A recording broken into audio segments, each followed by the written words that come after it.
Back then, there were several other Catholic high schools here. You know, there was Flagey and DeSales, and Trinity, and uh, playing for St. X really meant something because all the Catholic schools competed really strongly together. Well, we really didn't have too much of a tradition. We always got beat up by St. X by Mayo and Manual. And in 1956 was the first time we ever beat both of those two teams together. And then we had another rival, Flagey High School, down in the West End. And they were ranked number one in what they call Lit House rankings. It wasn't like playoffs or anything back then. We just got ranked by the newspaper, really. Yeah. And we ended up playing them in the final game of the season, beat them by 1 point, and then that moved us up to state champions.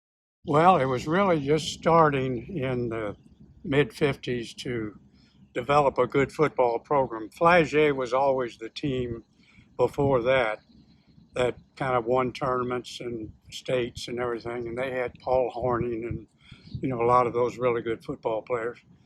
And then mid-50s, 55, 56, St. X started really developing players, and they had a lot of good people come in, and the 56, 57 years when they won the state championship, they were really good. They had a lot of players that went on to play college ball, a couple. Eventually, 3 years behind us was Mo Mormon, who was, you know, eventually played for the Kansas City Chiefs. But 56 and 57 were really great years, and we were back at Second and Broadway back then. And Jerry Pasfium was telling us how we used to walk from St. X to our practice field at Clay in Kentucky. And we'd walk all the way down Broadway and then eventually up Clay Street and got to Kentucky. And it was about a 2-mile walk. And by the time we got there, everybody was too tired to practice. So, but we had a lot of fun, and it was a great start of a tradition that you all have kept alive, and can't wait to see you all beat the Bulldogs tonight. Yes, sir. It was strong. Gets stronger every year. Right. You know, it's a place where you wanted to be back in the day. And the school, the layout of the school, the tradition has grown.